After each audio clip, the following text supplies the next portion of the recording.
हाय, मैं दीपक पांडे आप सभी का परीक्षा मंथन के ऑफिशियल यूट्यूब चैनल पे स्वागत करता हूं। प्यारे बच्चों, जैसे कि पिछले क्लास में हम लोगों ने बात किया था, पार्लियामेंट्री सिस्टम के बारे में देखा था, संसदीय व्यवस्था के बारे में देखा था और संसदीय व्यवस्था के अंतर्गत हम लोगों ने यह देखा था कि विधायिका और कार्यपालिका के मध्य क्या होता था, समन्वय होता था। विधायिका के ही सदस्य कार्यपालिका के सदस्य होते थे और विधायिका के प्रति जो है कार्यपालिका क्या होती थी, उत्तरदायी होती थी या अकाउंटेबल होती थी। और कार्यपालिका का अस्तित्व तभी तक होता है जब तक कि विधायिका में जो है सत्ता पक्ष का क्या हो, बहुमत हो।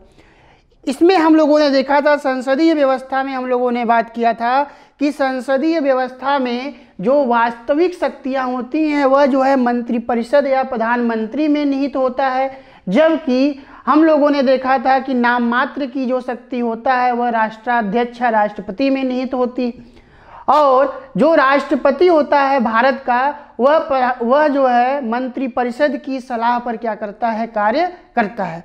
और संसदीय व्यवस्था में हम लोगों ने इन सभी मुद्दों के बारे में बात किया था और हम लोगों ने यह भी देखा था कि ब्रिटेन की संसदीय व्यवस्था और भारत की संसदीय व्यवस्था में अंतर क्या है।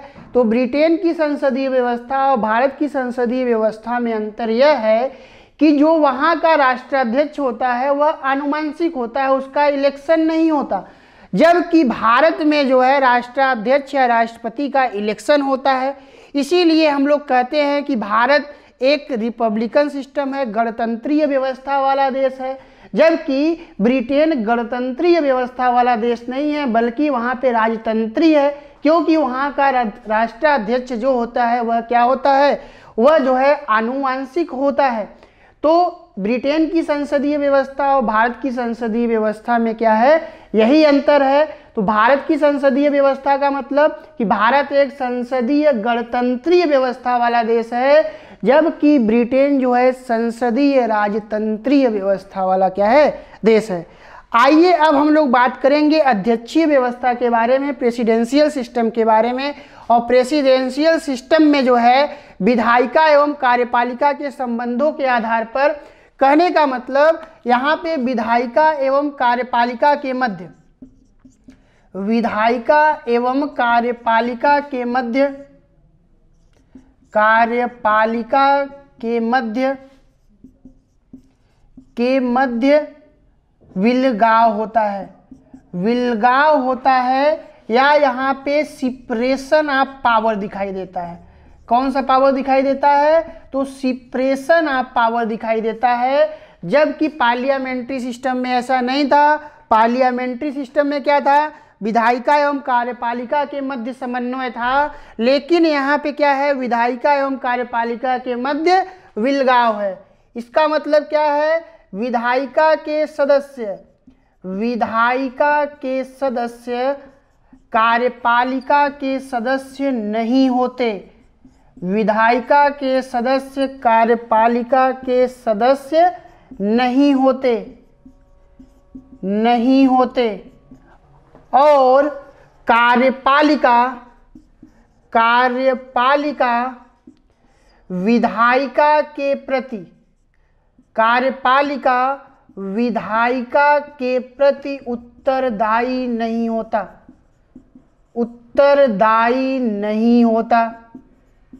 तो कार्यपालिका विधायिका के प्रति उत्तरदायी नहीं होती। और इस व्यवस्था में जो नाम मात्र की शक्ति, नाम मात्र का प्रमुख एवं वास्तविक प्रमुख, नाम मात्र का प्रमुख और वास्तविक प्रमुख दोनों में विलगाव नहीं होता, बल्कि दोनों एक ही प्लेस पे, एक ही स्थान पर केंद्रित होता है। वह किस में निहित होती है, वह राष्ट्रपति में निहित होती है। वास्तविक एवं नाम मात्र दोनों की शक्तियाँ क्या होती हैं, राष्ट्रपति में ही निहित होती है। यहाँ दोनों में विलगाव या सिपरेशन दिखाई नहीं देता। तो कहने का मतलब अध्यक्षीय व्यवस्था प्रेसिडेंशियल सिस्टम में हमने देखा कि यहाँ पे जो है सभी शक्तियाँ किस में निहित हैं, राष्ट्रपति में निहित हैं, जबकि संसदीय व्यवस्था में हम लोगों ने देखा था कि संसदीय व्यवस्था में क्या था कि वहाँ पे नाम मात्र की शक्ति राष्ट्रपति में होती थी और सभी वास्तविक शक्तियाँ जो है किसके पास होती थी, प्रधानमंत्री के पास होता था। तो ये हम लोगों ने अध्यक्षीय व्यवस्था के बारे में बात किया। और अध्यक्षीय व्यवस्था कहाँ पे दिखाई देता है, तो अमेरिका में क्या होता है, दिखाई देता है। वहाँ पे पावर का सिपरेशन नहीं था, जबकि अध्यक्षीय व्यवस्था में क्या है, सिपरेशन ऑफ पावर। और अध्यक्षीय व्यवस्था में चेक एंड बैलेंस का भी जो है कॉन्सेप्ट दिखाई देता है। कहने का मतलब यहाँ पे विधायिका, कार्यपालिका, न्यायपालिका तीनों अलग अलग होकर क्या करते हैं, कार्य करते हैं और तीनों एक दूसरे को क्या करते हैं, कंट्रोल करते हैं और बैलेंस भी क्या करते हैं। तो यह प्रेसिडेंशियल सिस्टम का क्या है, लक्षण है। तो हम लोगों ने देखा कि प्रेसिडेंशियल सिस्टम देख लिया, हम लोगों ने पार्लियामेंट्री सिस्टम देख लिया। अब हम लोग बात करेंगे फेडरल सिस्टम और उसके बाद जो है एकात्मक व्यवस्था के बारे में।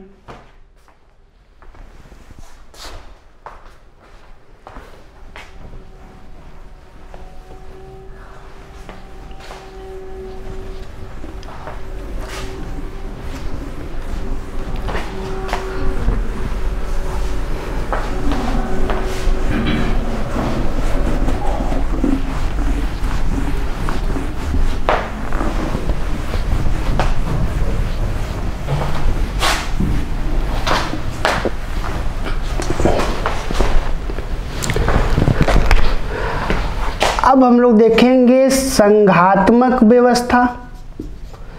संघात्मक व्यवस्था बनाम अध्यक्षात्मक व्यवस्था,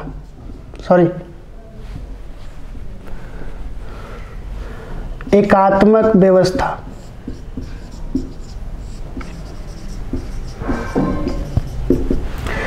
संघात्मक व्यवस्था का स्टडी करेंगे और उसके बाद हम लोग एकात्मक व्यवस्था के बारे में दोनों का कंपैरेटिव स्टडी क्या करेंगे, हम लोग करेंगे। संघात्मक व्यवस्था का मतलब होता है कि इसमें शक्तियों का, पावर का डिस्ट्रीब्यूशन दिखाई देता है। इसमें शक्तियों का क्या होता है, बंटवारा होता है। शक्तियों का बंटवारा, शक्तियों का बंटवारा। ये जो बंटवारा होता है किस रूप में होता है, तो जो बंटवारा होगा वो लिखित रूपों में होगा। किस रूप में, लिखित रूप में जो है शक्तियों का बंटवारा होता है। और ये शक्तियों का बंटवारा किसके किसके बीच होता है, शक्तियों का बंटवारा केंद्र एवं राज्य के मध्य। केंद्र एवं राज्य के मध्य जो है शक्तियों का जो बंटवारा होता है उसी को हम लोग कहते हैं संघात्मक व्यवस्था, फेडरल सिस्टम हम लोग कहते हैं।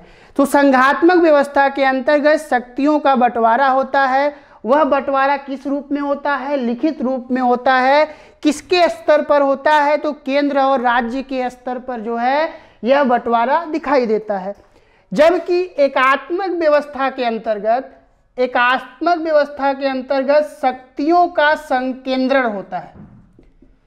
शक्तियों का क्या होता है, शक्तियों का संकेंद्रण होता है या पावर का कंसंट्रेशन दिखाई देता है। और यह पावर का कंसंट्रेशन कहाँ पे दिखाई देता है, तो यह पावर का जो कंसंट्रेशन होता है वह सेंटर में दिखाई देता है। सेंटर में जो है पावर का क्या होता है, कंसंट्रेशन दिखाई देता है। कहने का मतलब कि शक्तियों का संकेंद्रण क्या होता है, दिखाई देता है। जबकि संघात्मक व्यवस्था में ऐसा नहीं होता।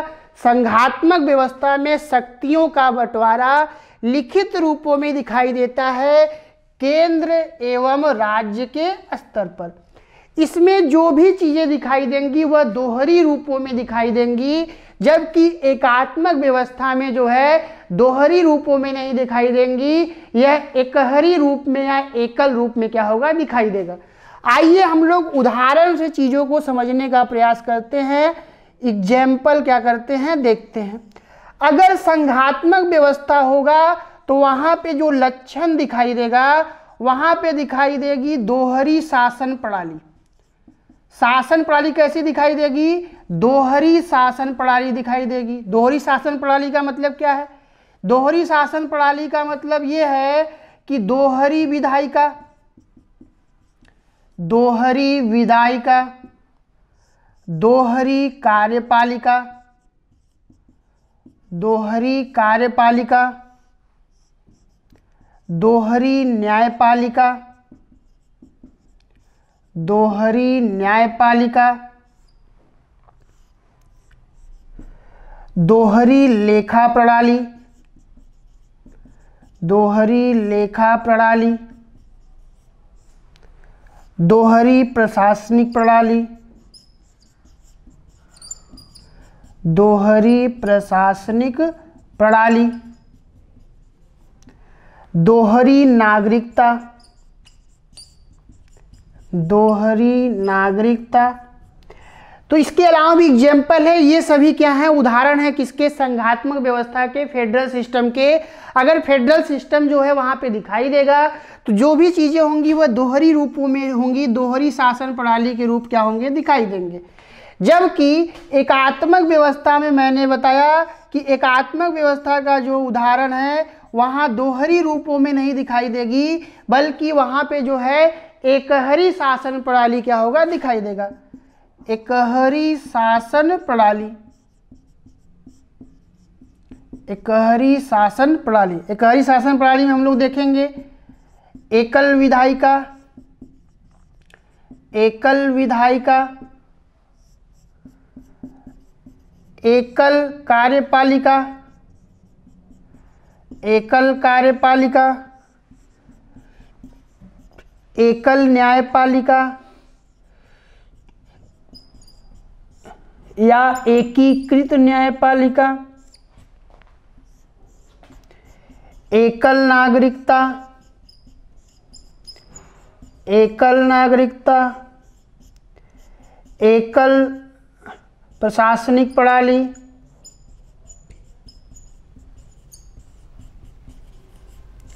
कुल मिला के कहने का मतलब यह है कि जब संघात्मक व्यवस्था होंगे तो वहाँ पे जो एग्जाम्पल दिखाई देगा वह सभी दोहरे स्तर पे दिखाई देगी, दोहरी शासन प्रणाली के स्तर पे दिखाई देगा।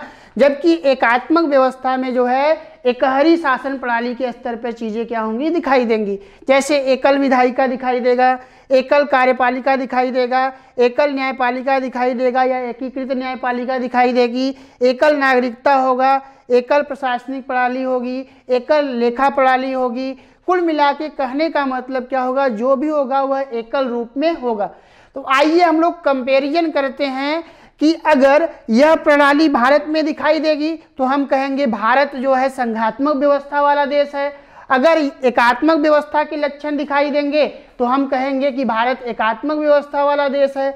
हो सकता है कि भारत में दोनों के लक्षण दिखाई दें तो हम कहेंगे कि भारत न तो पूरी तरीके से संघात्मक व्यवस्था वाला देश है और न ही पूरी तरीके से एकात्मक व्यवस्था वाला देश है, बल्कि भारत एक जो है क्या है?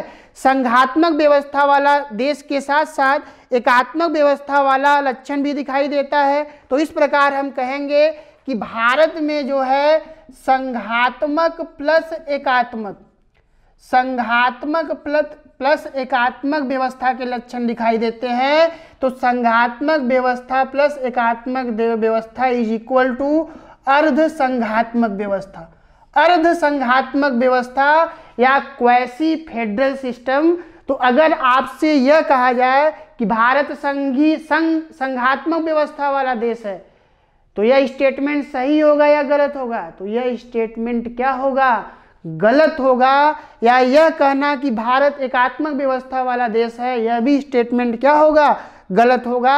अगर यह कहा जाए कि भारत आंशिक रूप से संघात्मक व्यवस्था वाला देश है तो यह सही होगा, और भारत आंशिक रूप से एकात्मक व्यवस्था वाला देश है तो यह भी स्टेटमेंट क्या होगा? सही होगा। आइए देखते हैं कि कैसे।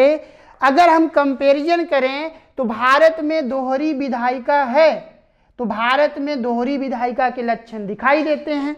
दोहरी विधायिका का मतलब केंद्र की अपनी विधायिका है जिसको हम लोग संसद के नाम से जानते हैं, और राज्य की अपनी विधायिका है जिसे हम लोग जो है किसके नाम से जानते हैं? राज्य विधायिका या विधानमंडल के नाम से जानते हैं। तो यह लक्षण भारत में क्या होता है? दिखाई देता है। दोहरी कार्यपालिका, तो भारत में दोहरी कार्यपालिका भी दिखाई देती है। केंद्र स्तर की कार्यपालिका और राज्य स्तर की कार्यपालिका, यह क्या होती है? दिखाई देती है। अब आइए देखते हैं, क्या भारत में एकल विधायिका दिखाई देता है? तो भारत में एकल विधायिका नहीं दिखाई देता। भारत में एकल कार्यपालिका दिखाई देता है? तो भारत में एकल कार्यपालिका नहीं दिखाई देता। भारत में क्या दोहरी न्यायपालिका दिखाई देती है? तो भारत में दोहरी न्यायपालिका नहीं दिखाई देती। भारत में एकीकृत न्यायपालिका है। कौन सी न्यायपालिका है?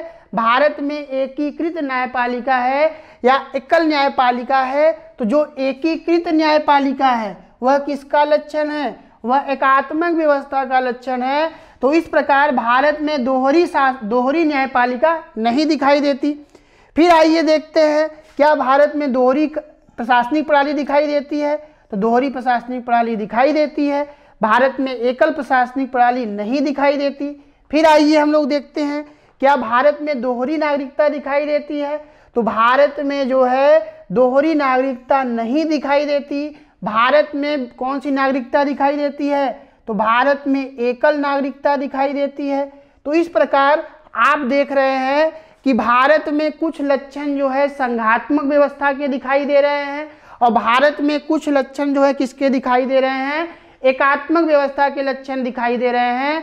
तो हम क्या कह सकते हैं कि भारत न तो पूरी तरीके से संघात्मक व्यवस्था वाला देश है और न ही भारत पूरी तरीके से एकात्मक व्यवस्था वाला देश है, बल्कि भारतीय प्रणाली में एकात्मक व्यवस्था के लक्षणों के साथ संघात्मक व्यवस्था के भी लक्षण दिखाई देते हैं। तो इस प्रकार हम लोग कह सकते हैं कि भारत एक अंशतः संघात्मक व्यवस्था और अंशतः एकात्मक व्यवस्था वाला देश है, या भारत में संघात्मक व्यवस्था के साथ साथ एकात्मक व्यवस्था के भी लक्षण दिखाई देते हैं, या भारत एक अर्ध संघात्मक व्यवस्था वाला देश है, क्वैसी फेडरल सिस्टम दिखाई देता है। तो अगर एग्जाम में आता है कि भारत एक संघात्मक व्यवस्था वाला देश है तो स्टेटमेंट क्या होगा? रॉन्ग होगा, फॉल्स होगा, सही नहीं होगा। भारत एक अंशतः संघात्मक व्यवस्था वाला देश है, यह सही होगा। अगर कहे कि भारत एकात्मक व्यवस्था वाला देश है तो यह भी गलत होगा। अगर यह कहे कि भारत अंशतः एकात्मक व्यवस्था वाला देश है तो यह स्टेटमेंट क्या होगा? सही होगा। और वास्तव में भारत एक जो है अर्ध संघात्मक व्यवस्था वाला देश है, क्वैसी फेडरल सिस्टम दिखाई देता है। तो भारत, ये हम लोगों ने संघात्मक व्यवस्था के बारे में देखा, फेडरल सिस्टम के बारे में देखा, और यह यूनिटरी सिस्टम या एकात्मक व्यवस्था के बारे में हम लोगों ने क्या किया? बात किया, संघात्मक और एकात्मक। स्क्रीनशॉट ले लीजिएगा आप लोग।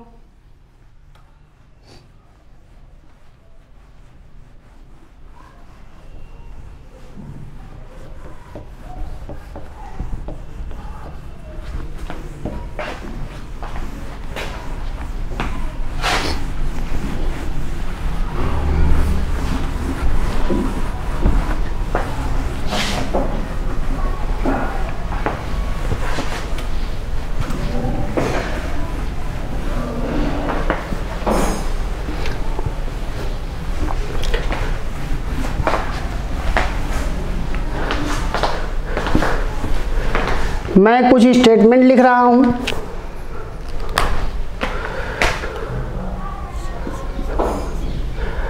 भारत एक संघात्मक व्यवस्था वाला देश है, व्यवस्था वाला देश है। स्टेटमेंट राइट या रॉन्ग?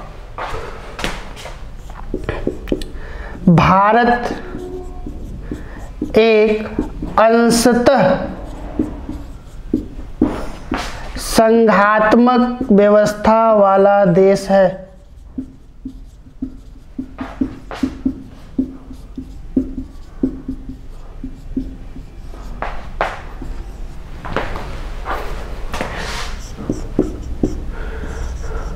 भारत में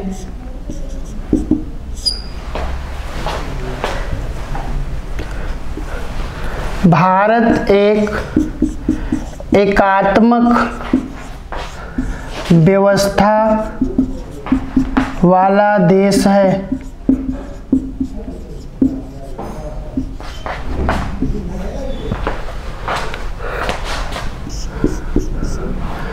भारत एक अंशतः एकात्मक व्यवस्था वाला देश है।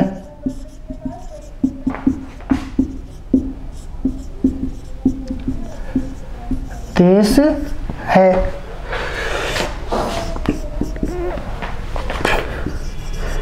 भारत एक अर्ध संघात्मक या क्वैसी फेडरल अर्ध संघात्मक व्यवस्था वाला देश है। ये स्टेटमेंट हैं, आपको राइट या रॉन्ग करने हैं। तो पहला स्टेटमेंट क्या है? भारत एक संघात्मक व्यवस्था वाला देश है। यह क्या है? रॉन्ग है। लेकिन अगर इसी स्टेटमेंट को ऐसे लिखा जाए कि भारत एक अंशतः संघात्मक व्यवस्था वाला देश है तो क्या होगा? सही होगा। और तीसरा स्टेटमेंट भारत एक एकात्मक व्यवस्था वाला देश है तो यह भी क्या होगा? रॉन्ग होगा। लेकिन अगर इसी स्टेटमेंट को भारत एक अंशतः एकात्मक व्यवस्था वाला देश है तो यह क्या होगा? सही होगा। और लास्ट स्टेटमेंट है कि भारत एक अर्ध संघात्मक व्यवस्था या क्वैसी फेडरल वाला देश है तो यह भी स्टेटमेंट क्या है? सही है। तो भारत एक जो है क्वैसी फेडरल सिस्टम दिखाई देता है भारत में, या भारत एक अर्ध संघात्मक व्यवस्था वाला क्या है? देश है।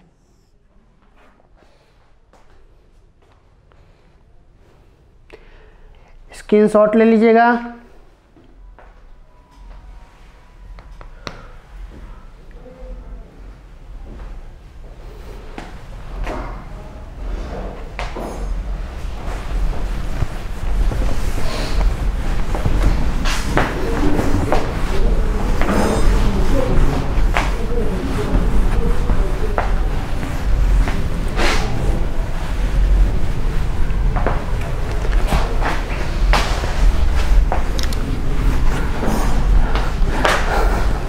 तो नेक्स्ट क्लास में हम लोग का जो वीडियो होगा, जो टॉपिक होगा, वह टॉपिक होगा प्रस्तावना, प्रीएम्बल। प्रस्तावना, प्रीएम्बल के बारे में हम लोग क्या करेंगे? बात करेंगे। प्रस्तावना में हम लोग देखेंगे, प्रस्तावना में न्याय के बारे में बात किया गया है, जस्टिस के बारे में बात किया गया है। न्याय के बाद स्वतंत्रता, फ्रीडम के बारे में बात किया गया है। और स्वतंत्रता के बाद समानता, समता के बारे में बात किया गया है। इक्वलिटी के बारे में बात किया गया है। तो जस्टिस के बारे में बात किया गया है, स्वतंत्रता के बारे में बात किया गया है, समानता के बारे में बात किया गया है। तो न्याय कितने प्रकार के हैं? न्याय जो है 3 प्रकार के हैं। प्रीएम्बल में न्याय कितने हैं? 3 प्रकार के हैं। जिसमें कौन सा न्याय है? एक न्याय है सामाजिक न्याय, आर्थिक न्याय और राजनीतिक न्याय। सामाजिक न्याय, आर्थिक न्याय और राजनीतिक न्याय, 3 प्रकार के न्याय दिखाई देते हैं। उसके अलावा स्वतंत्रता के बारे में आएंगे तो 5 प्रकार की स्वतंत्रताएं दिखाई देती हैं। कौन कौन सी स्वतंत्रताएं हैं? स्वतंत्रता है विचार की स्वतंत्रता, अभिव्यक्ति की स्वतंत्रता, विचार अभिव्यक्ति की स्वतंत्रता, विश्वास की स्वतंत्रता, धर्म की स्वतंत्रता और लास्ट है 5वां उपासना की स्वतंत्रता। और समानता के स्तर पे आएंगे, समता के स्तर पे, तो दो प्रकार के समता दिखाई देते हैं। एक है प्रतिष्ठा के अवसर पे समता, प्रतिष्ठा और अवसर की समानता। प्रतिष्ठा एवं अवसर की समानता के स्तर पे क्या करेंगे हम लोग बात करेंगे। तो ये प्रियम्बल है। प्रियम्बल जो है इसे जो है केशवानंद भारती बनाम केरल राज्य 1973 में संविधान का अभिन्न अंग माना गया और यह बताया गया, सुप्रीम कोर्ट के द्वारा यह बताया गया कि गवर्नमेंट या संसद प्रियम्बल में संशोधन कर सकती है, परंतु बेसिक स्ट्रक्चर या मूलभूत संरचना का उल्लंघन नहीं होना चाहिए। तो ये जो प्रियम्बल का टॉपिक है हम लोग क्या करेंगे, नेक्स्ट वीडियो में करेंगे, नेक्स्ट क्लास में करेंगे। तो प्रियम्बल को एक बार आप लोग क्या कर लीजिएगा, रिवीजन कर लीजिएगा, जिसके अंतर्गत हम लोग न्याय के बारे में बात करेंगे कि न्याय जो है जो तीन होते हैं उनका क्या रोल है, स्वतंत्रता का रोल क्या है और समानता का रोल क्या है। तो आज हम लोग का क्लास यहीं तक, धन्यवाद। नेक्स्ट वीडियो में हम लोग फिर मिलेंगे। तो आज के क्लास के बारे में आप लोग जो है सकारात्मक जो है मोटिवेशनल कमेंट करिएगा, आपको कैसा लगा वीडियो इसके बारे में भी बताइएगा, जिससे भविष्य में हम आपके समक्ष जो है और बेहतर कंटेंट के साथ जो है टॉपिक को प्रस्तुत कर सकें। Thank you.